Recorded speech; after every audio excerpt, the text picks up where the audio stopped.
Il est naturel que lorsqu'un jeune homme ou une jeune femme termine ses études, il commence à travailler dans une entreprise et il est naturel aussi qu'il ne choisisse pas la voie de l'entrepreneuriat, car ce n'est pas toujours la bonne décision. Et quand les jeunes commencent leur premier emploi dans leur première entreprise, ils ont naturellement pas l'expérience nécessaire. Non seulement l'expérience dans le domaine lui-même, mais aussi l'expérience professionnelle générale.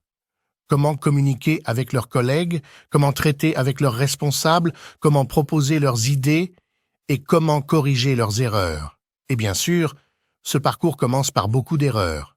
Des erreurs, puis encore des erreurs, et de chaque erreur, la personne apprend et acquiert de l'expérience. Dans cette vidéo, nous présenterons les erreurs les plus courantes commises par les jeunes employés, les juniors, pour que ceux qui regardent la vidéo puissent apprendre de ces erreurs et les éviter. La première erreur, rester avec les jeunes employés.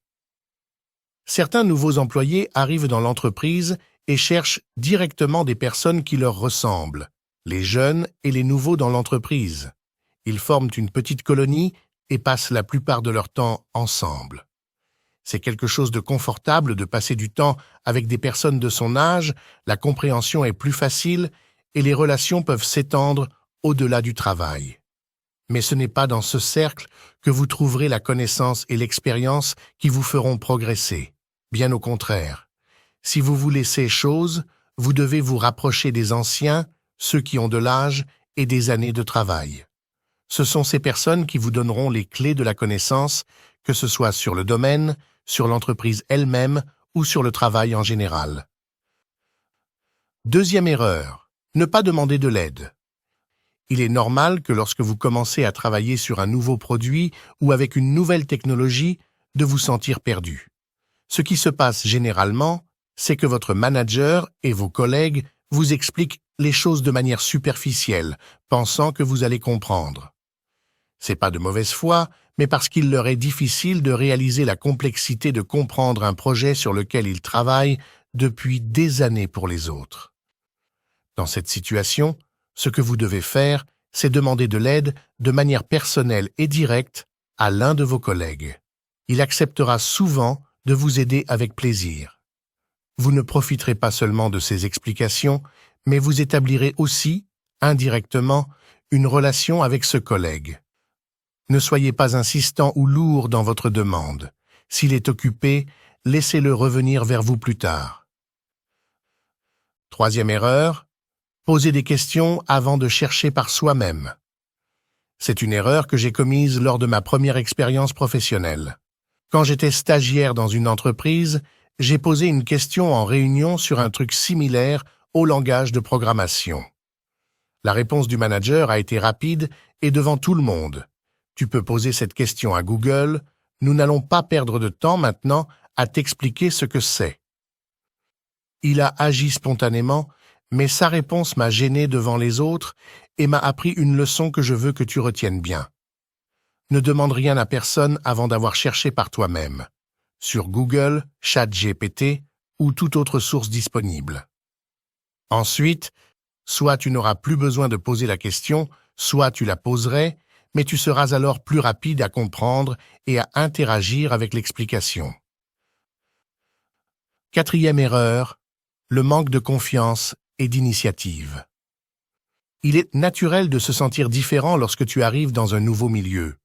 Tout le monde se connaît, échange des discussions et te regarde comme le nouvel arrivant dans l'entreprise. Je sais que c'est pas une situation facile, mais tu dois garder la confiance en toi et prendre l'initiative de sourire et de dire bonjour, surtout aux anciens.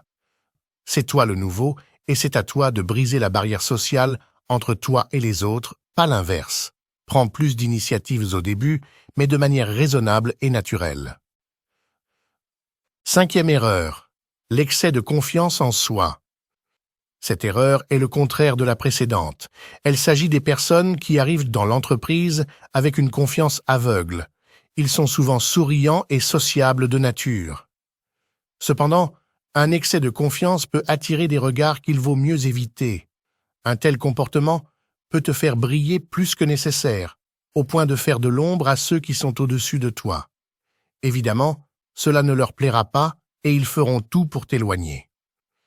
L'excès de confiance peut aussi te pousser à engager des conversations intimes et à poser des questions personnelles aux autres, ce qui est préférable d'éviter au début.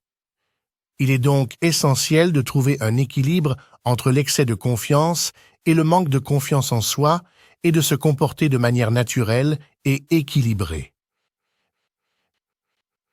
6e erreur, ne pas s'adapter à la culture de l'entreprise.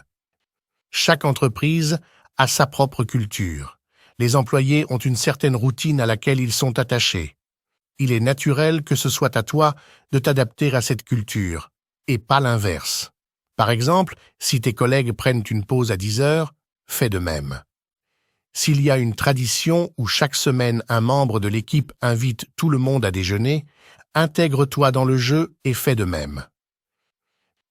Certains nouveaux employés tombent dans le piège de vouloir se démarquer en faisant tout différemment des autres pour attirer l'attention, pensant que c'est une bonne chose, ou bien ils s'accrochent à leurs habitudes et refusent de changer. C'est une grave erreur. 7e erreur, corriger les collègues devant les autres. Imaginez qu'un jeune diplômé qui travaille sur un projet remarque une erreur dans un rapport et, lors d'une réunion devant tous les employés, se permet de corriger cette erreur avec assurance. Cependant, la vraie erreur est de corriger quelqu'un devant les autres, surtout s'il est plus âgé et plus expérimenté que toi. Dans ce cas, va le voir directement et discuter du problème entre vous. 8e erreur, jouer le rôle du nouveau trop longtemps. Certains nouveaux employés apprécient le rôle du petit nouveau tout mignon, aimé de tous et le plus jeune de l'équipe.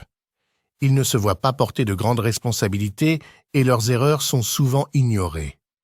Par conséquent, ils continuent à jouer ce rôle trop longtemps, évitant de prendre des responsabilités et en se justifiant par leur statut de nouvel arrivant lorsqu'ils commettent des erreurs.